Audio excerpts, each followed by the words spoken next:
fait, tout d'abord, je suis procureur et je travaille maintenant dans vraiment, c'est très spécialisé au sein de l'Union Européenne. Je suis le représentant spécial et c'est plus stratégique, plus diplomatique et plus politique. Pour moi, l'expérience que j'ai eue aux États-Unis à 22 ans d'être procureur, ça m'a vraiment aidé à l'Union Européenne à travailler avec eux sur les affaires de sécurité et sûreté nationale. Ils sont en train maintenant de développer leur stratégie globale pour travailler avec des autres pays membres, des autres régions dans le monde. Et je crois que mon expérience à Interpol et aussi aux États-Unis m'a vraiment aidé à donner une perspective qu'ils n'ont pas vraiment sur ce point-là, sur le point de sécurité avec ces secteurs.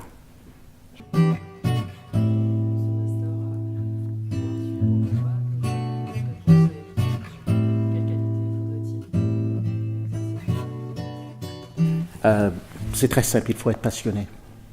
Ou sinon, vous aurez une carrière très triste, je crois. J'avais un professeur à l'université et c'est lui vraiment qui m'a conseillé de poursuivre quelque chose. Une profession, il m'a dit, que vous pouvez travailler 24 sur 24 et vous n'êtes jamais fatigué. Alors c'est pour ça que moi j'ai choisi cette profession. Et vraiment je peux travailler 24 sur 24 et je ne suis pas fatigué. Ouais. Pour moi c'est ça qui est très important pour les étudiants. Ouais.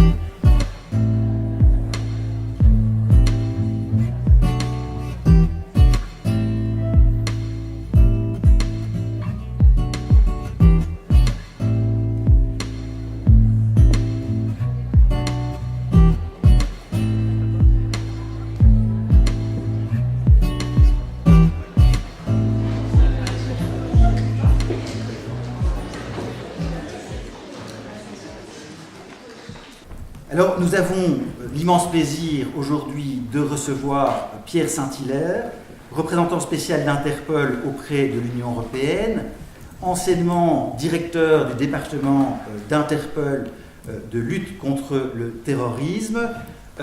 Pierre St Hilaire me disait, juste avant les conférences, et me rappelait qu'il avait été pendant de nombreuses années, plus de 20 ans, procureur aux États-Unis, et il avait œuvré dans le cadre notamment de politiques judiciaires de lutte contre le terrorisme et de protection de la sécurité nationale, donc des intérêts des États-Unis. Et il aura certainement à cet égard-là des choses éventuellement à partager avec vous, des expériences à partager, et peut-être que cela va stimuler également auprès de vous certaines questions. Bien entendu, il va s'adresser à vous à titre personnel et vous propose une conférence aujourd'hui sur la lutte contre les menaces asymétriques et hybrides. Et il va effectivement vous expliquer toute la problématique très actuelle qu'il a identifiée et qui évidemment pose problème quotidiennement aux praticiens et notamment à ses collègues d'Interpol dans la lutte de ce type de criminalité. Alors, conformément à la tradition que les cliniciens connaissent bien, nous allons commencer notre conférence par accueillir notre invité en lui faisant honneur et en l'applaudissant avec énergie et enthousiasme.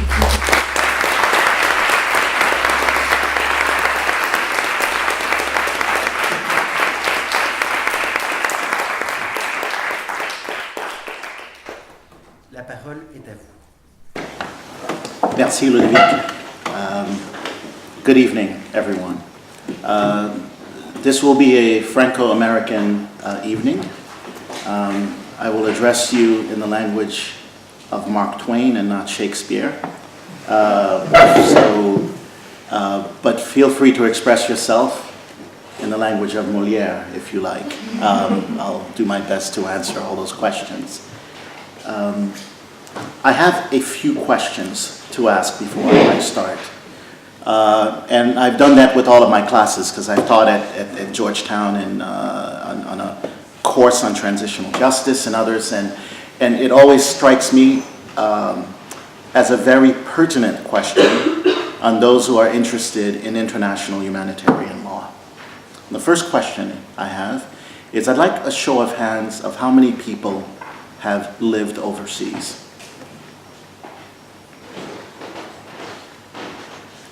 How many people have traveled overseas? Keep your hands up.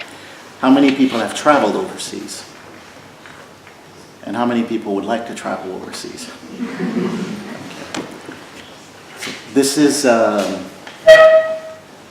quite different from many places where I've been, where there have been very few show of hands of people who have lived overseas. So you are now a global citizen, and you travel in many countries, and as a passport holder of France or the United States or the United Kingdom, you have visa-free access to over 170 countries, most of you. And it doesn't dawn on you that this is a privilege, but it is in fact a privilege. So now we ask ourselves a very simple question, and the question is, what does international law really mean? And what does it mean to have an international legal regime without a global enforcement mechanism? Because that's usually the question, right? The question is there really international law? And if there is international law, what do we do? And we've seen that issue play out in many forms. We saw it in Kenya more recently, when the International Criminal Court wanted to prosecute the individuals that were involved in the atrocities there during the elections. But then one of the things that happened with the prosecutor of the ICC is that she said, I have no enforcement mechanism. I cannot force the Kenyans to do anything. Under the regime that we have, the member countries that have signed on to the International Criminal Court, the Rome Statute, are the ones that have an obligation to cooperate. And there was no cooperation. So it went quite far, because you've had a number of countries that looked at this international regime, the International Criminal Court, which was going to be the answer to the atrocities that were taking place in Sierra Leone, Rwanda, here in Europe, in the Balkans. And that regime has run into serious problems because it doesn't have an enforcement mechanism. So, is all lost? I think you will ask yourself. Well, it really depends, because right now we have the International Criminal Courts not only looking at core violations of international human rights law, but you also have a new actor, which are terrorist organizations that are engaged in war crimes, genocide, and crimes against humanity. And the question is, who prosecutes those individuals? So, we give you three what I call vignettes that would set the stage for our discussion tonight, which I hope will be interactive. I was in Rwanda in 1999, and we were trying to establish a court called Gacaca. Gacaca literally means underground, under grass. It was a system that was going to resolve a backlog of 500,000 or more individuals who were in prison for genocide. The question that the international community had was that the Gacaca process, which was a local, so it was owned by the local, it was going to be accepted by the locals, how can it be supported by the international community when it violates Article 14 of the International Convention on Civil and Political Rights? And specifically the European countries, on whether or not funds from European countries can go to support a process which everyone agreed was the only process that was going to be available. Can it support that process when that process violates certain provisions of the International Civil Convention on Civil and Political Rights, the ICCPR. And specifically the right to appeal against a judgment, the right to have an attorney present, the right not to testify against yourself, the right to be free from torture. All of these rights were enshrined in this document. So that was the situation in Rwanda in determining what kind of procedure to put forward. Come fast forward to 2017, we have a situation now in the world where we have what we call asymmetrical threats.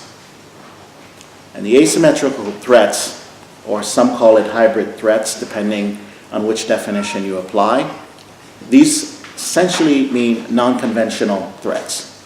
So, for example, a conventional threat could be a military threat, a purely military threat. A conventional threat could be an organized criminal threat that undermines a system. A conventional threat could very well be, for example, a corruption regime. What happens when all of those converge into one area? So now we have terrorist organizations that are supported by organized criminal investigations that have taken over certain countries. And in that area where they operate, they're beginning to call that area the gray zone. It is a zone where one day I'm a baker in France, the next day I am a combatant in Syria and Iraq, the following day I am a recruiter in Germany, and the next day I'm on a beach somewhere recovering in the Seychelles. These are all individuals. So the question that you have when you're operating in the gray zone is who has jurisdiction and which conventions apply. So, for example, it's very clear in the pure situation of military, we have clearly the Geneva Conventions that apply. Common Article 3 says these are the things that need to be applied when you're dealing with a prisoner of war. This is the way to treat a conventional prisoner of war. Well, what if that prisoner of war is not really a prisoner of war, but that prisoner of war is actually a criminal? This is not a traditional fighter. This is what the International Committee for Red Cross has grappled with for a number of years. When they're, for example, in Liberia and Sierra Leone, where they were watching child soldiers and ordinary citizens committing atrocities, and they were powerless to do anything about it, to intervene because of their principle of neutrality.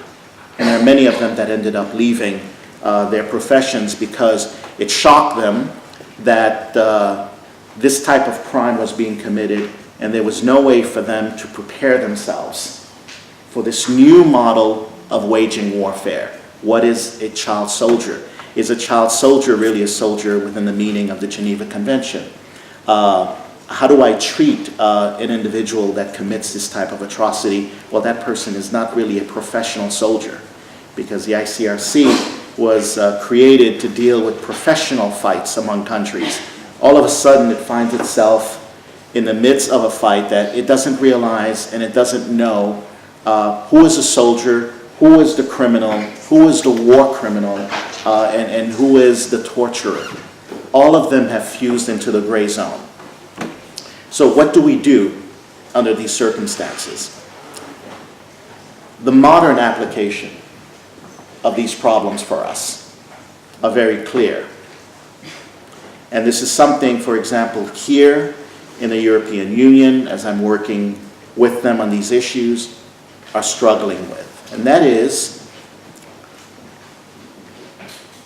depending on which figures that you follow, Europol has its figures, some member countries have their own figures, but there are thousands of Europeans that have fought in Iraq, that have fought in Syria, that have joined Daesh.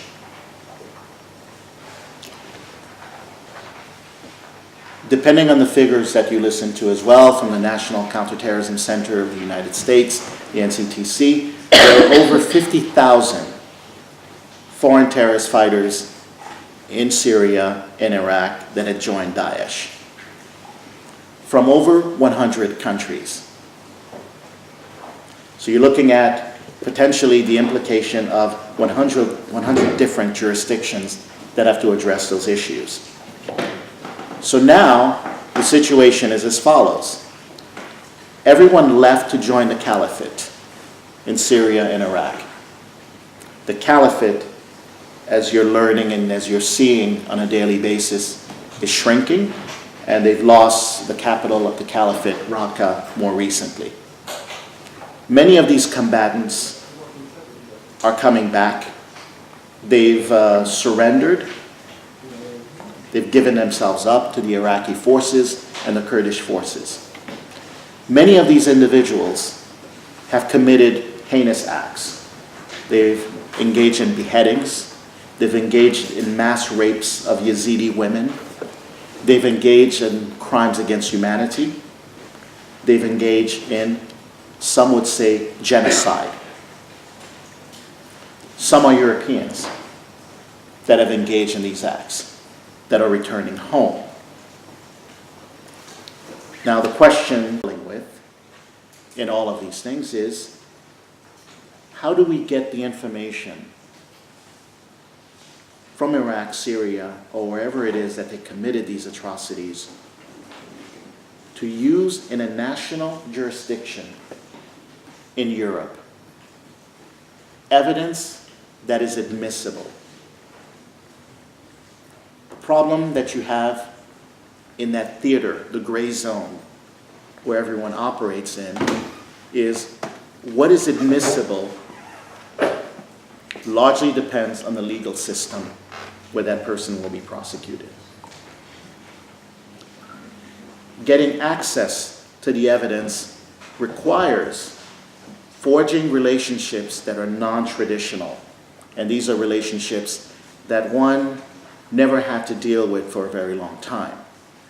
So when I was a prosecutor with the U.S. Justice Department, I was prosecuting cases largely investigated by law enforcement agencies and primarily the FBI.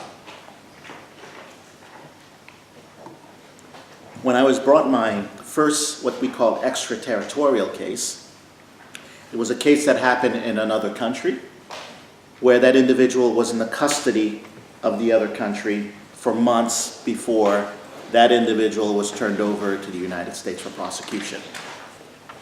My job as a prosecutor and as a lawyer and officer of the court is to determine that the confession that this individual made in that faraway land, whether that confession can be admissible in a court in the United States.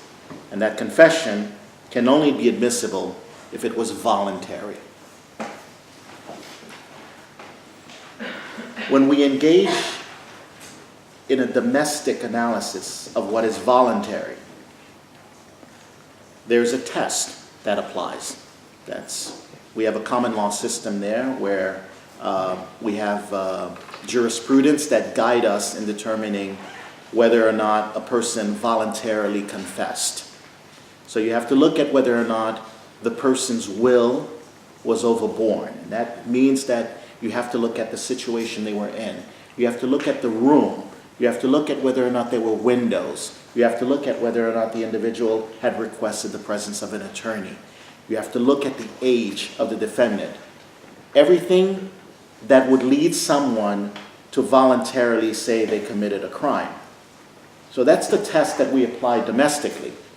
Now try to apply that test overseas in a faraway land, different culture, different jurisdiction, different methods of interrogating individuals, different tactics of interrogating individuals, you run into problems. And it becomes unclear at that point whether or not what was voluntary in that theater is voluntary or would be voluntary in your domestic jurisdiction.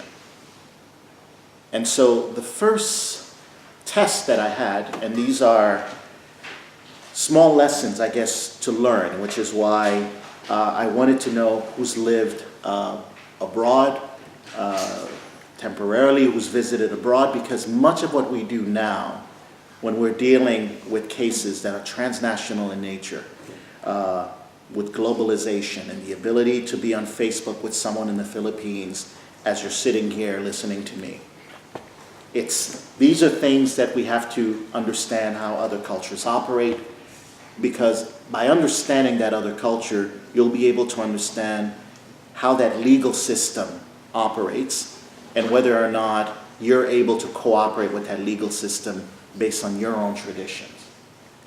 And so, when I was a prosecutor, one of the things that I had to do was to implement the U.S. policy on containing Al-Qaeda in Western Europe and Africa. And that required me to work very closely with the magistrates in Europe. And so I worked very closely with French magistrates, worked very closely with Dutch, Spanish, Germans, and some of the others. And what struck me as an American at the time, and I quickly got rid of this notion that there is an American, that there is a European. It quickly became very, very national in that regard.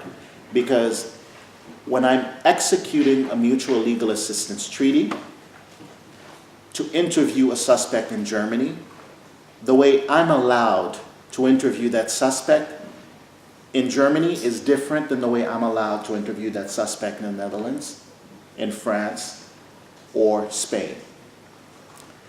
For the first time, you learn that when you're going to execute an MLAT to interview a suspect that is in French custody, you're required to write the questions, and the French investigating judge is the one that would ask the questions, and then you can ask follow-up questions. It was hard for me as a prosecutor because I've learned my craft from a very young age, that when you're interviewing a suspect, you have to create a rapport. You have to get the suspect to be at ease in order for the suspect to be able to give you information that you need to prosecute your case. All of a sudden, I find myself going through an investigating judge, a translator, French-English, and sometimes they're good, they're bad, it depends on the translator. And then you have a witness. In the case I had was a Tunisian suspect who was being interviewed in French, but clearly Arabic was the dominant language. And so the question that we had to pause was, well, should the questions be French, English, into Arabic for this individual, because that individual's rights could be impaired if they don't understand it. And so which language do we actually use? And we were going through these machinations for a very long time on how to deal with those issues. Or in certain countries where an individual is screaming at a witness, culturally they're allowed to do. But then my FBI agent has to write down that the witness confessed after the prosecutor from country X screamed. And we know that if I'm bringing this person back to the United States to be prosecuted, the defense lawyer will look at that, and a colorful expression that we use in the United States is they will drive a truck through the prosecution's evidence. So, what do we do when we're looking at how these things happen? We have bright line rules that we apply. So in a case that we had in Rwanda, I think if everyone, probably too young to remember, but I think you can look it up, there was an atrocity that took place in the Bwindi National Park in Uganda. There, residue of the Interahamwe, which were the individuals that were responsible for the genocide in Rwanda, they had fled and went to the Congo, and they had kidnapped a number of tourists that were there to look at the gorillas. they beheaded and raped a number of them, and then left people, liberated a few, and then those individuals were able to talk to us to tell us exactly what happened. It took years, but ultimately 3 individuals were identified who had committed these atrocities. And they were turned over to us by the Rwandan military who had interviewed them. So what happened to us was very simple. We extradited those individuals to the United States to be prosecuted on that confession. What we learned in dealing with these types of cases was that there's a process in the US when you're admitting an evidence, is that an individual has a right to suppress, which means they have a right to prevent that information from being used against them because it was collected in a manner that violated their rights. So it's called a suppression hearing.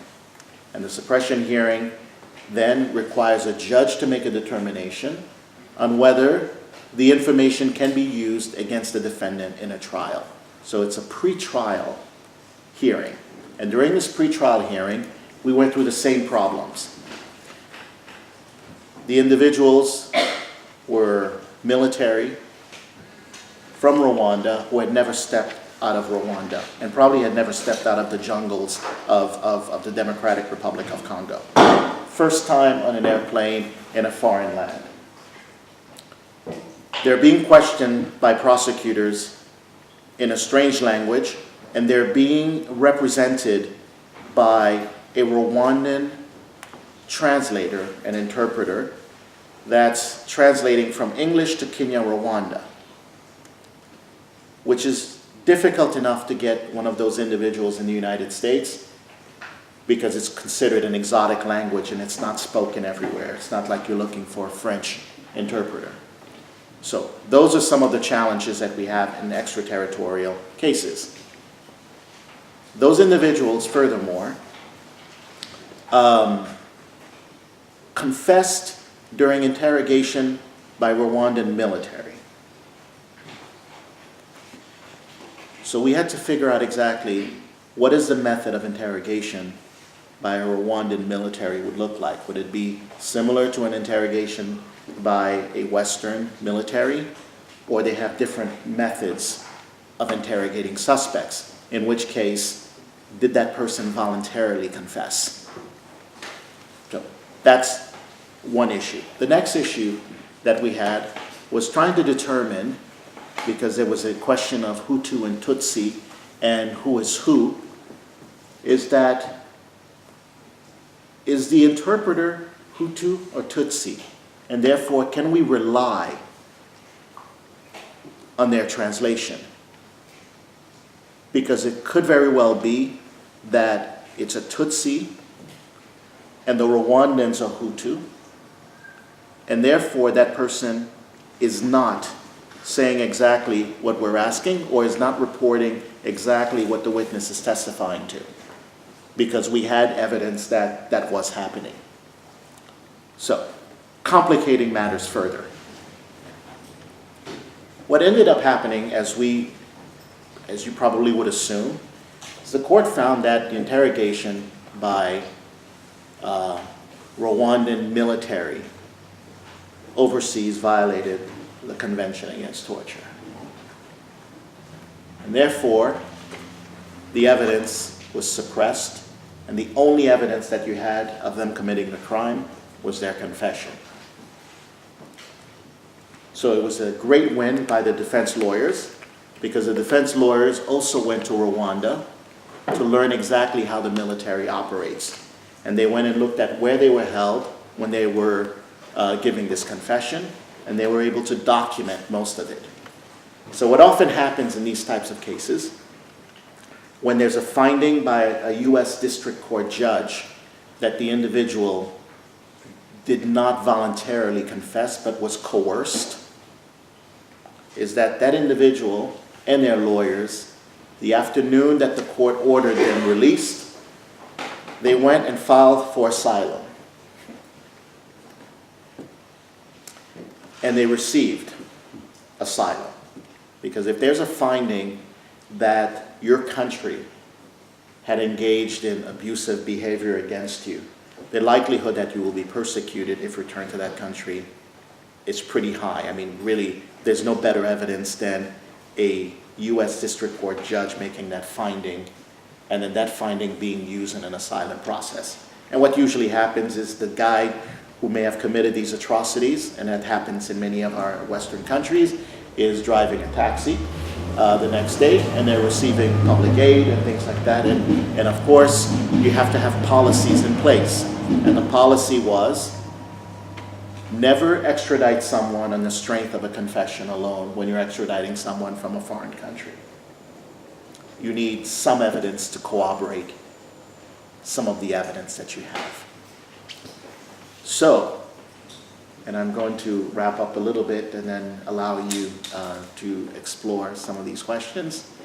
So when you hear in the next few months, the next few years, and maybe the next few days, that a number of European nationals are returning from the battlefields of Iraq and Syria,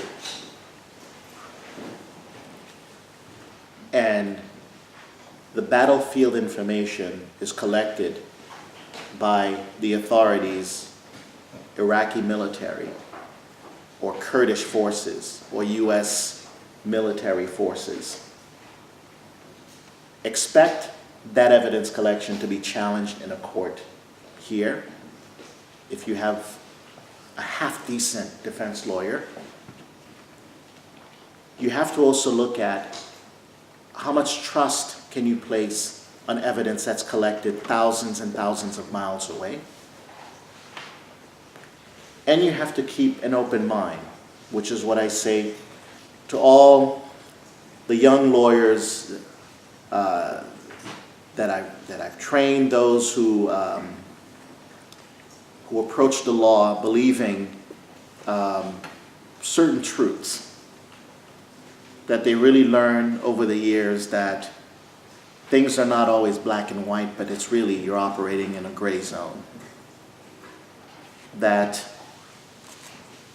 the government is not always wrong, the government is not always right. The criminal is not always a victim, but sometimes there's sociopaths that will cause havoc in your country, but nevertheless they have these basic rights. And that despite the fact that you're on the side of the prosecution, you're on the side of the defense, you're an NGO that's looking at the rights of the victims, objectivity is important as you approach these things. Because you have an obligation not to the individual only, not to the government only, but your obligation really is to the system and the rule of law. So when you have a case, or if you're looking at a case that's happening, and the person clearly did it, there's overwhelming evidence of the person's guilt. Nevertheless, that person is given a defense lawyer. And that defense lawyer is there to defend the right of the individual. But that defense lawyer has also another role. That defense lawyer is there to ensure that the prosecution follows the rule of law. It is a check on excesses by the prosecution. It's a check on the objectivity and neutrality of the judicial system. And that whichever side that you fall into as you pursue your career, always have that objective look on how the process is unfolding and how to protect the process. And that process could be a judicial proceeding, but it could be also an asylum proceeding on what is the obligation of an NGO to ensure that a victim has been truly persecuted. What is the obligation of the government that's giving asylum to this individual, to ensure that that individual is not a terrorist or criminal? And what is the protection that should be given to this individual from a country that will not only prosecute them on one day, but they may spend their entire lives prosecuting those individuals and persecuting them? So, with that, let's explore the gray zone. I'm open to questions.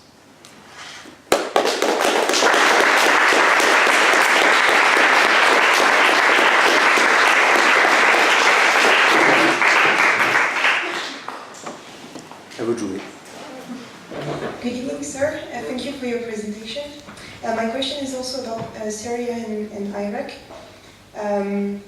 First, about Syria and Iraq, but especially about France as well and how we treat French people that are there.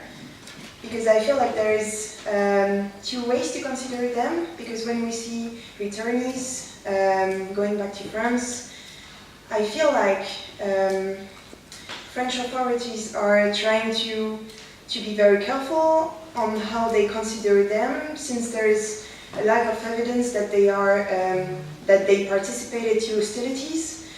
So I feel like in this way we are very careful about how we consider them to make sure that we are not making any abuse. But on the other side, I feel like when the French army is operating in Syria and Iraq, it's completely different, because we heard that the French military are trying to make sure that they don't have to deal with the French people that are captured by our allies.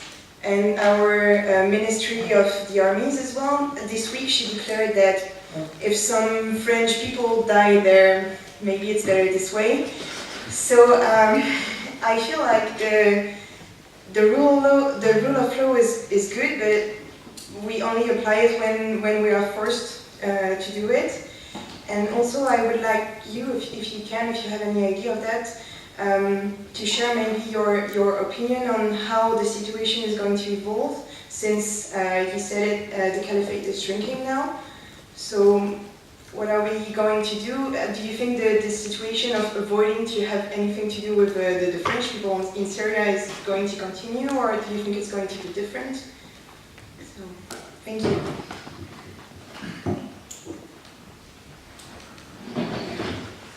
Yeah. Yes, I think the minister said there are over 1,000 French nationals that have fought in Syria and Iraq, and the question is whether or not there's evidence to prove that they actually fought with Daesh. And that was a big problem for a number of years in Europe, until there was, I think, harmonization of legislation across the European Union, where because of the difficulty in collecting evidence in a battlefield of what you actually did, they prevented you from going. So in a sense, so maybe it was the Minister of Interior that didn't want the French people to die. So I don't know what the Minister of Defense intended by that. But the fact is, if you have a soldier, that's really the question. We spoke about the asymmetrical threat. We spoke about the gray zone. When an individual, and I worked on a case involving at the time it was the Butte-Chaumont gang. The 16th arrondissement in Paris, and specifically, I worked on a case involving an individual called Peter Sharif. Peter Sharif was a French national who fought in Iraq during the first wave of foreign fighters in Iraq in 2007. Who had he developed post-traumatic stress disorder in the battlefield, and had given up. Said, "I've had enough." And at the time, and then he negotiated his return to France through the French embassy in Syria at the time, and returned home. But there were a lot of issues going on within the European Union at the time, which is why we look at the open borders that you have and things like that. I dealt with another interesting case involving, it was the Netherlands at the time, Dutch nationals going to Iraq to conduct the same activities that the French did. And there was a professor from the University of Amsterdam, I think at the time, who came up with a theory that if a Dutch national or a European national goes to Iraq to defend the territory against a conquering and invading Western army, then they're required to do that by their faith, and therefore it's not a criminal offense. That was, and it received some traction in some courts in Europe. The same argument was made, I think, in a case in Belgium involving Muriel de Gogh, who was the first European female suicide bomber. She's a Belgian woman who was radicalized in Molenbeek, Belgium. Your hometown, Professor. It's and she went there, and the way that they did it, and this is to give you a sense of how the services need to work more closely. Muriel de Gogh, like the others, like Peter Cherie from France, and the new recruits are radicalized and recruited in many different ways. In Belgium, the individuals that a guy named Bilal Souguir, that I also interviewed, and how he recruited those individuals. They would recruit women to be suicide bombers, and then they would recruit them, they would marry them, they became wives, and then all of them would travel. And like they're traveling now until recently, they went from Paris to Istanbul and into Iraq and Syria. So what happens in these types of cases is, what do you do when they return? Okay, if you can't collect the evidence, then you have to pass legislation to block them from going. And so therefore, you commit a criminal offense by just going there in the first place. And that's easy to do, easy to prove, because Turkey was apprehending a whole bunch of them and returning them to France. And so that's going to be easy to do. But do you apply that ex post facto, right? I think, and that's one of the things as well, right? And the International Covenant on Civil and Political Rights that everyone signed, that you cannot apply a criminal law retroactively. So there are some that were already in Syria that had fought with Daesh, where it was not a criminal offense to go there and join the organization. What do you do with those individuals when they return? Do you apply the laws, the legislation that the EU countries have adopted in terms of prosecuting those individuals? Then you have different ways of dealing with those individuals. And this is where it gets tricky.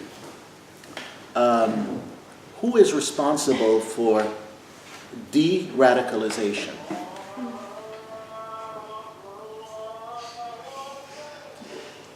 In some European countries, it's the intelligence agencies. In the case of Denmark, for example, it's PET that decides if a Danish national has returned from the battlefield, that instead of prosecuting the individual, what we're going to do is we're going to see how we can actually de-radicalize the individual, learn what motivated them, learn from that lesson, and then to try to prevent others from being recruited. A very Scandinavian thing to do, right? So, in the way that they approach things. Others just outright will prosecute you. In other countries, for example, like Germany, what I understand is that they don't have discretion. If 200 plus Germans that they believe have returned, they will prosecute those 200 individuals in their judicial system. And if you can imagine prosecuting 200 individuals where the evidence was either it doesn't exist or it's been destroyed, it was collected by a military that is not authorized to share it with law enforcement. So what is happening right now, the debate in Europe, on the 18th of May, all the ministers, the 28 ministers of defense and the ministers of interior met at the EU to discuss a very big problem. And the problem is, when a French military sees a French national in a battlefield, and they have evidence that this French national is engaged in that battle, and that French national is not killed, can they pass that information to the police judiciaire in France? The answer is no. Right? With the exception, I think, of 3 countries, I think that's Portugal, Cyprus, and Malta. And Malta is a different creature on its own, because Malta, the Minister of Defense is the Minister of Interior, is the Minister of Security. And so for him, that person sees all the evidence. But there is a problem with military and law enforcement not working together to prosecute those individuals. So on the one day that that individual is in the battlefield, and I think your example is an excellent one of how we go forward and understanding the process and coming up with a common position, which the paper, I think, was being debated this week. It's the EU Council, all the heads of state were at the EU. I think the EU coordinator for counterterrorism was presenting it. And that is, which military can pass information to a law enforcement entity in Europe, and the need to be able to pass that information. Right now, it is a challenge in most European countries because, one, either for legal reasons or cultural reasons, the European military forces do not share information with European law enforcement agencies.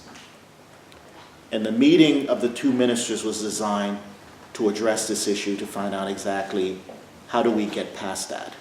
So, in your case, as you mentioned, if the French soldiers or Dutch soldiers or whichever other European nationality were to find that a European were involved in, they caught him putting improvised explosive device on the side of a road, which is what happened with the Dutch nationals, Daliama. That's what he was doing. And there is no Ministry of Interior in that theater because it's considered a conflict zone and a battlefield. So the only people who are there that can see, that can collect the information are the military. But once that person leaves the battlefield, or what they call the theater of war, and they're not killed, it's no longer the military's problem. It's a law enforcement or intelligence agency problem at that point. And so the question is, what is the obligation of the French soldier who sees that a French national who was shooting at him or was involved in shooting at others is going back to France, and there's no obligation to share that information with the French police because of different reasons. How they're going to, what the ultimate position is going to be, I think we're expecting a final decision like in December of this year, a council decision maybe on this issue. No one really knows, but for now, there is no clear path of how this will work, because the asymmetrical soldier, which is a French terrorist, not really a soldier of the caliphate, the person is a terrorist, that asymmetrical soldier will go back to France, may present a threat to French society, may go to prison, and in prison may recruit and radicalize others. So it's a huge problem, an existential problem for the French, the Germans. It's a European problem in general. Because if that individual, and I say it's a European problem in general, because there's a freedom of movement within the European Union, except my coming to the airport today and seeing that there are passport checks still in France, even though I'm coming from Brussels. So, but if I were to come here by train, there would be no passport check. So, putting aside, some of these incongruities,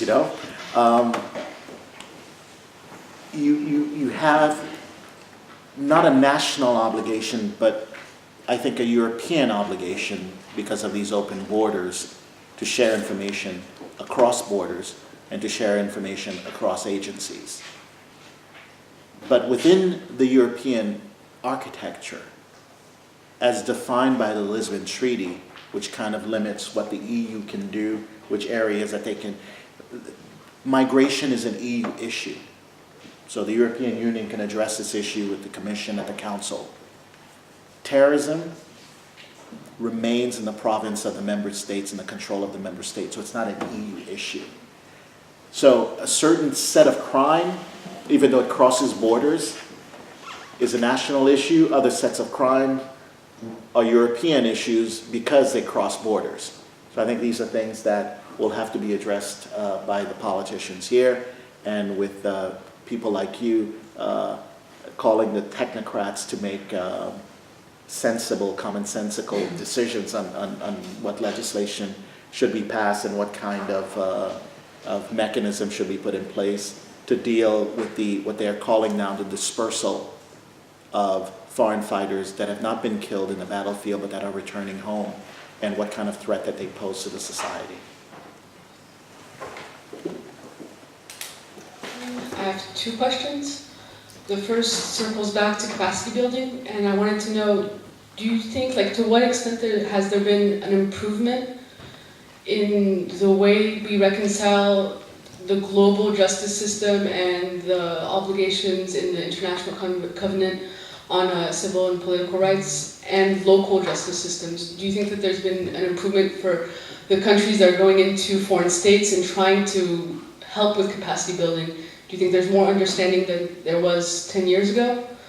And my second question is, do you think that the lack of a universally accepted definition for the word terrorist is a real hindrance to fighting terrorism globally in a concerted way? Or do you think that it's pretty much been we've worked around it and it's no longer an issue?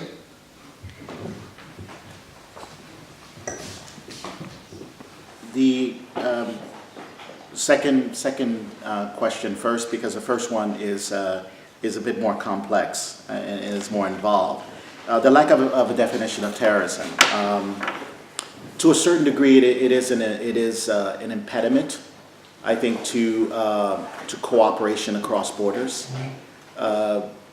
because each country has a unique definition.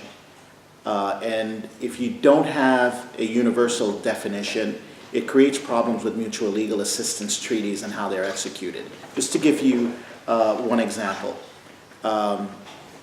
Because of the lack of a definition, one of the things that happens in the UK passed national legislation that made it a terrorism offense to glorify terrorism. Glorification of terrorism, and what that means. You can be prosecuted for that. There are individuals in the UK that are using social media platforms based in the United States that can prove that they were glorifying terrorism. But the glorification of terrorism is not what we would call an actus reus. It's not a tangible offense that an individual has done. So therefore, this is someone that's saying, for example, what a great thing that happened in Somalia last week, with 300 plus people died, God bless whoever it is that's doing it. That would be a prosecutable offense in the UK. Service providers that are based in the United States, where this statement, if it's made on Twitter, if it's made on Facebook, Google, they're based most of them in California or Washington State, Silicon Valley mostly. So when a UK prosecutor sends me a mutual legal assistance request, which has happened before, and said, we need you to go to Microsoft and obtain a search warrant for these accounts of Mr. X because that person was glorifying, the London bombings. Because there isn't a universal definition, when I go to a court in the United States to get a warrant, to get the content of the email address or the Facebook account so that they can use in court, I run into a problem called the First Amendment of the US Constitution, which says that you have freedom of expression. Where in a country where hate speech is cool, right? Not cool in the sense that it's a good thing, but we like it out in the open. We like our hate in the air, up, in front of everyone. We like it to be debated in public. We like you to say these things. We like the marches on Charlottesville that you saw. We like, racist comments. And so we have a hard time understanding the Canadian impulse to criminalize hate speech, or that hate speech, racist comments and things like that are a big thing in Europe. So, but this Constitution protects the individual that's the owner of the account, and I cannot get them that information. That would not have happened if we had a common understanding of the criminal law, because there would be dual criminality that would allow us to be able to exchange this kind of information, and it wouldn't be really protected. The other way that it's a big impediment is the whole issue of what happens when an act is not clearly a terrorism act. It's not clearly motivated by religion or by a political basis, like, for example, ETA movement or the Basque separatist parties. But it's difficult to say, how are you going, what activity have you engaged in that would make this a criminal offense? And let me give you one example. Right now there's a big issue on the Turkish party called PKK. That's a designated terrorist organization in Turkey. And recently it was designated as well by the European Union. But many within the EU many countries within the EU had viewed the PKK, or those who are involved in PKK activities, as the same thing, as freedom of expression, freedom of press. And the question, of course, is if you say a person is a member of a terrorist organization, which is sometimes when you don't know what activity the person has engaged in, you just claim that membership. And membership, as they say, has its privileges, right? You're a member of this terrorist organization. I don't need to tell you more, and therefore, I'm going to use, for example, the Interpol system to get a red notice, an international arrest warrant to get you because this is who you are. And so there are two aspects of it that end up being problematic. One is the question of whether that is the appropriate channel to get at the individual, and even if you do, there's the issue of extraditing the individual back to your country. And that's where the whole issue of a definition becomes a problem. Because again, in extradition proceedings, you have the issue of dual criminality, you have the issue of whether or not, is this a real terrorist organization, or is this one that's designated? The problem that we have, again, a lack of a universal definition, is that we have two terrorist organizations that are recognized by the UN, and none of the others. So we're talking about GSPC, GIA, Abu Sayyaf gang. They are not. It's Al-Qaeda and the Taliban. And I guess Al-Qaeda also, and its affiliates would be IS. that's where there's consensus that these are two terrorist organizations. And there are hundreds of terrorist organizations designated by member countries. You know, ETA is not in the UN recognition, for example. So I think if we had a definition, we wouldn't need to designate groups. We would just rely on the definition. And the designation of groups becomes a huge problem because some countries don't recognize the designation. Or a designation can be done in one country where it's not even reported to another country that this group is actually a terrorist organization.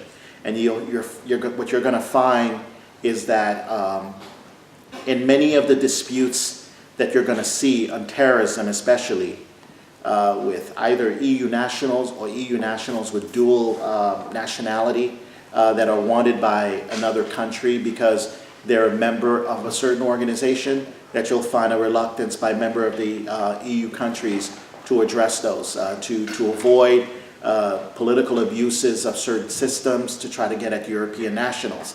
And that currently is a big issue that's being dealt with at the European level. And I think if you dealt with that issue, it'd be great. So which comes into the next thing in capacity building.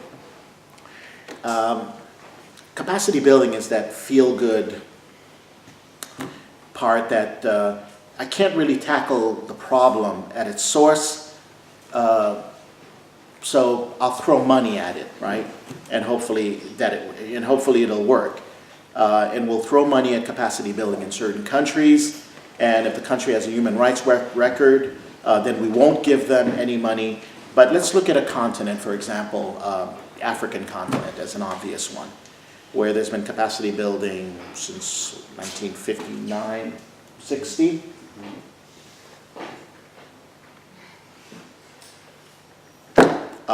What are the institutions? We've had genocides. We have, an insurgency of Mujahao in Mali that required the French forces to intervene.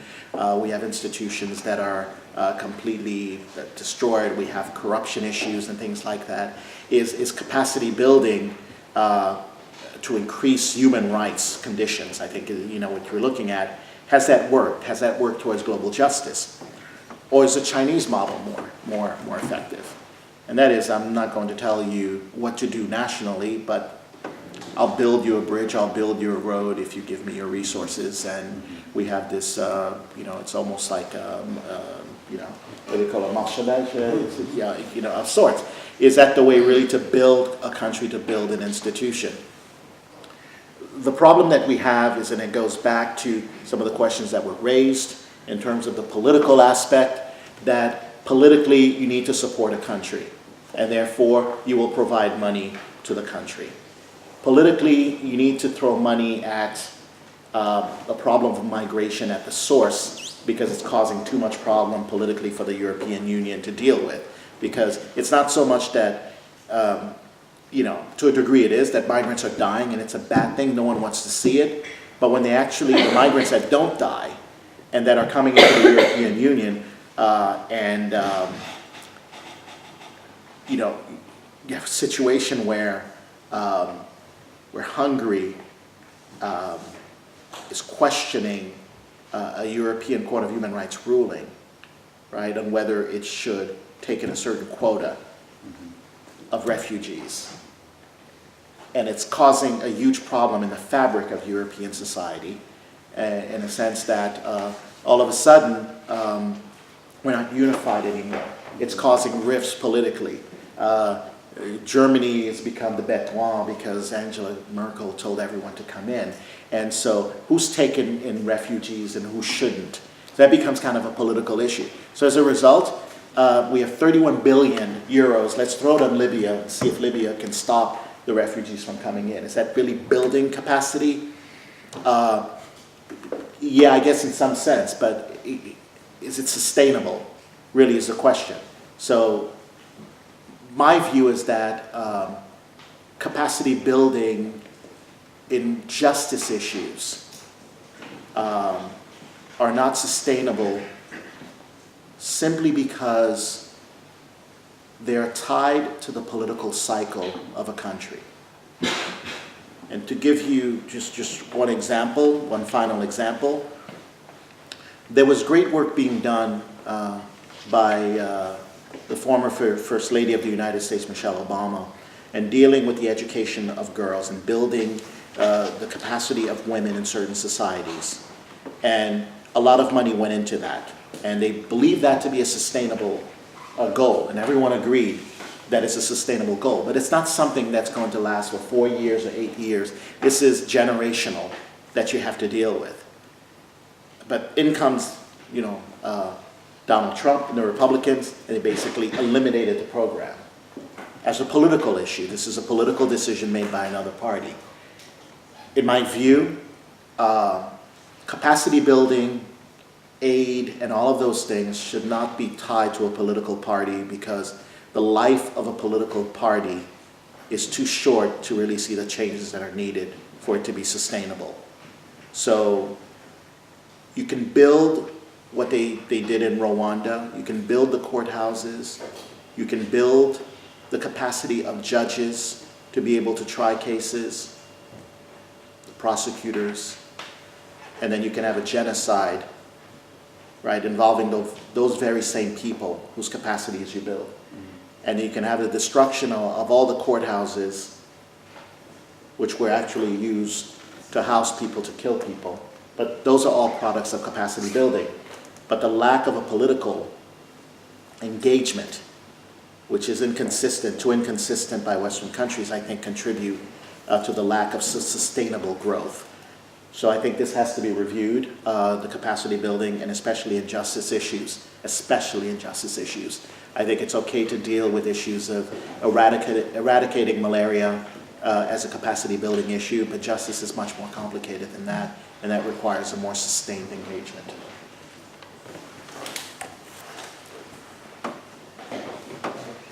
Oui, Monsieur St Hilaire, d'abord merci infiniment pour votre intervention. On souhaitait simplement savoir quel était votre ressenti sur la conférence et ce que vous avez pensé là des diverses interventions. En fait, ils ont posé des questions très intelligentes, des questions que les professionnels maintenant ils se posent, et des questions qui demandent des réponses. Maintenant, actuellement, on a besoin de ces réponses. Alors pour moi, ce type de conférence, ça doit continuer. Et peut-être c'est très important d'avoir des divers multidisciplinaires approches à ce type de conférence. Mais pour moi, c'était vraiment un plaisir d'être ici. Et les questions, vraiment, c'était des questions très, très intelligentes, très, très profondes. Parce que justement, la force du master, là, des étudiants avec qui vous avez pu discuter, viennent justement de parcours assez différents, de la science politique, du juridique, vraiment. Et voilà, je suis contente que donc, ça puisse nourrir justement le débat sur des questions qui sont très actuelles. Ouais, ça se voit. Merci beaucoup, Merci Monsieur à St vous. Hilaire.